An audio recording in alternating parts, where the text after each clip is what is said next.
Hey, Murray here.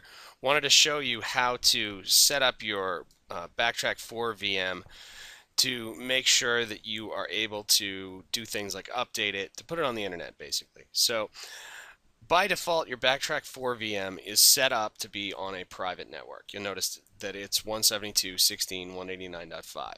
If you want to put it on the internet so that you can make some changes, you're going to have to change that because by default, it's on a private host only network. We're playing with hacking tools here. It's always best practice to keep it on a private network. So you want to pop out of the VM, double click on the network adapter down here and pull up settings. When the settings comes up, you want to go from host only to either NAT or bridge. Doesn't matter which one. I like bridge, but that's just me personally. That's just my own kind of thing. So pop it out into bridged. Then I go DHCP-CD ETH0 and pop out and grab an Ethernet address. So, oh, sorry, wrong one. DH client ETH0. Some of our other VMs use DHCP-CD. So we pull up an Ethernet address, grab a new IP address for the box. You now see the IP address of my home network, and now I can ping out to the internet.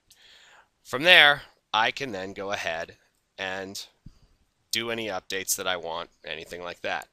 When I'm done, to put it back on the original private network, I go back to settings, pop the VM onto host only, hit OK, pop back in, and instead of DH client, I have to run the networking restart.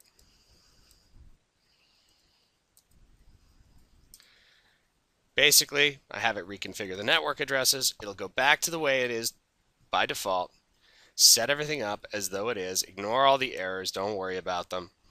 It's not a big deal.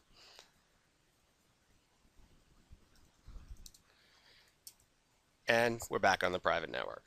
That's how you set up that's how you move your Backtrack VM from one place to another, so that you can do updates, so that you can update VMware tools, so that you can update all that kind of stuff.